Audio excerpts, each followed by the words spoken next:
ఎకరాలు మచిలీపట్నం ఇచ్చిన భూమి విలువ 50,00,00,000. తిరుపతిలో కేటాయించిన స్థలం ఖరీదు 60,00,00,000. గతంలోనే అత్యంత విలువైన భూములు టీడీపీ కార్యాలయాలు కట్టబెట్టిన చంద్రబాబు డి పట్టాలు వాగు పోరంబోకు భూముల్లో మంగళగిరి టీడీపీ ప్రధాన కార్యాలయం 3.6 ఎకరాల్లో స్టార్ హోటల్ మాదిరిగా ఎన్టీఆర్ భవన్, విశాఖలో దశపల్లా భూములను ఆక్రమించి పార్టీ ఆఫీసు నిర్మాణం, విజయవాడలో 50 కోట్ల విలువైన 95 సెంట్ల స్థలం కేటాయింపు, టీడీపీ కార్యాలయాలకు మున్ముందు వరుసగా కోట్ల విలువైన భూములు అన్నటువంటి వార్తని హైలైట్ చేశారు. లేకపోతే ఏడాదికి 1000 అంటూ టీడీపీ ఆఫీస్ కార్చౌక్గా ప్రభుత్వ భూములు లీజుకి మచిలీపట్నంలో 1.6 ఎకరాలు 33 ఏళ్లకు కేటాయింపు, రవాణా శాఖ ఇచ్చిన భూమిని రద్దు చేసి మరీ బదిలీ, లీజు కాలం 66 ఏళ్లకు అవసరమైతే 99 ఏళ్లకు పెంపు, తిరుపతిలోను టీడీపీ కార్యాలయానికి 2 ఎకరాలు, అసైన్ చట్టంలో సవరణలపై ఆర్డినెన్స్ జారీకి ఆమోదం అన్నటువంటిది హైలైట్ చేశారు.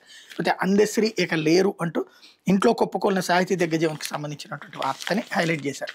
లేకపోతే రోడ్డెక్కిన ప్రభుత్వ డిగ్రీ కళాశాలల విద్యార్థులు ఎన్బీటీ అండ్ ఎన్సీవీ కళాశాల ఆస్తులు తిరిగి ప్రైవేట్ యాజమాన్యానికే 101 మంది విద్యార్థుల భవిష్యత్ అగమ్య గోచరం, అదే పేరుతో కొనసాగించాలని కోరుతున్న విద్యార్థులు, ప్రభుత్వ డిగ్రీ కళాశాల విద్యార్థులు రోడ్డెక్కారు. కళాశాల ఆస్తులను తిరిగి ప్రైవేట్ యాజమాన్యానికి అప్పగిస్తూ జీవో జారీ చేయడం విద్యార్థుల భవితను ప్రశ్నార్థకం చేసింది.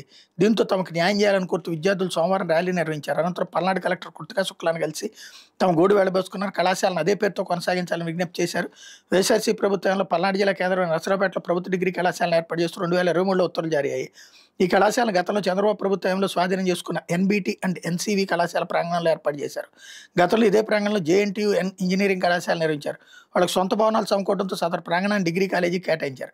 అయితే తిరిగి చంద్రబాబు ప్రభుత్వం రావడంతో ప్రభుత్వ ఆధీనంలో ఉన్న కళాశాల ఆస్తులను తిరిగి కోర్టు ఉత్తర్వుల మేరకు శ్రీ త్రికోటేశ్వర స్వామి ఎడ్యుకేషనల్ సొసైటీ పాత యాజమాన్యానికి అప్పగిస్తూ జీవో జారీ చేసింది. దీంతో సొసైటీ ప్రతినిధులు తమ కళాశాలను ఆస్తుల్ని స్వాధీనం చేసుకునేందుకు ప్రయత్నాలు ముమ్మరం చేయడంతో కళాశాల చదువుతున్న విద్యార్థుల భవిష్యత్తు గందరగోళంగా మారింది. కళాశాల పేరు ఎన్బీటీ అండ్ ఎన్సీవీ ప్రభుత్వ డిగ్రీ కళాశాలగా నమోదు కావడంతో ఇప్పుడు తమను వేర్వేరు కళాశాలలో చేరమంటంతో తమకు తీవ్ర ఇబ్బందులు ఎదురవుతాయని ఆవేదన వ్యక్తం చేస్తున్నారు.